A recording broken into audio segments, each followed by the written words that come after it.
যারা ভোটে জিতেছে, মানে এই কী বলবো বিধানসভা ভোটে, তো তাদের মোটামুটি স্যালারি ভালো, ভাতা পায়, তারা গাড়ি পায়, সিকিউরিটি পায়, তাদের জন্য সব রকম সুযোগ সুবিধা থাকে সরকারি তরফ থেকে।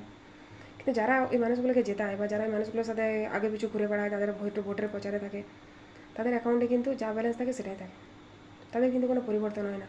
বরং কিছু মানুষ এতটাই পার্টি প্রেমী হয়, সে তৃণমূল হতে পারে, সিপিএম বিজেপি হতে পারে, এতটাই পার্টি প্রেমী হয় না, নিজের মূল্যবান সময়টাও মানে নিজের কাজের জন্য খরচা না করে পার্টির পিছনে কিন্তু ইনভেস্ট করে।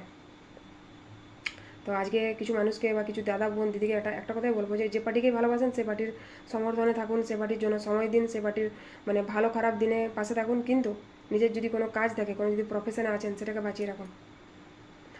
আমি যখন মানে তৃণমূল পার্টিটাতে এখনও আছি, ছিলাম এটা বলবো না কোনো দিন, তো যখন পার্টির সাথে আছি, আমাকে অনেকে অনেক কিছু বলেছে, আমি নাকি বেশিরভাগ মিটিং মিছিলে সময় দিই না বা দিতে পারিনি। তো তার পিছনে একটা সবথেকে বড় যেটা কারণ, সেটা হচ্ছে আমার লাইফটা আমার একা নয়, আমার সাথে আমার দুটো মেয়ে আছে বাড়িতে, আমার ফ্যামিলি আছে, সবথেকে বড় কথা আমার কিছু অনেক বাচ্চা আছে, যাদের একটা টাইমে টিফিনের দায়িত্ব নিয়েছি, যাদের কিছু ট্রিটমেন্টের দায়িত্ব নিয়েছি।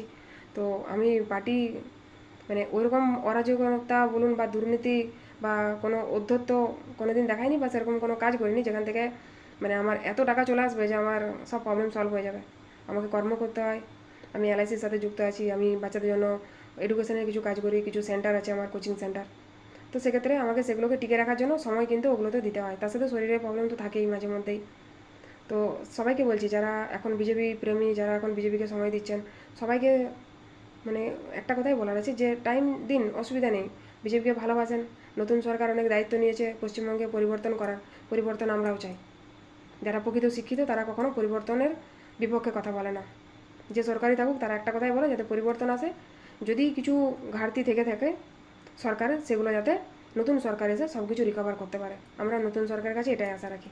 প্রকৃত শিক্ষিত হিসাবে কোনো দিন কেউ যারা ভালো কাজ করে তাদের বিপক্ষে গিয়ে কথা বলবে না, কিন্তু আমরা দেখবো যে সরকার কী কী কাজ করছে, এখন তো সরকার এসছে, যদি সরকার কাজ করে তাহলে তো সরকারকে আমি মন থেকে সব থেকে বেশি হয়তো মানে শুভেচ্ছা জানাবো, যে সরকারকে ওয়েলকাম করবো, যে স্যার আপনি এসছেন, এসে এত কাজ করেছেন, বিজেপি সরকার এসছে, এত কিছু উন্নয়ন হয়েছে আমাদের, আমি ধন্যবাদ জানাবো ওনাকে।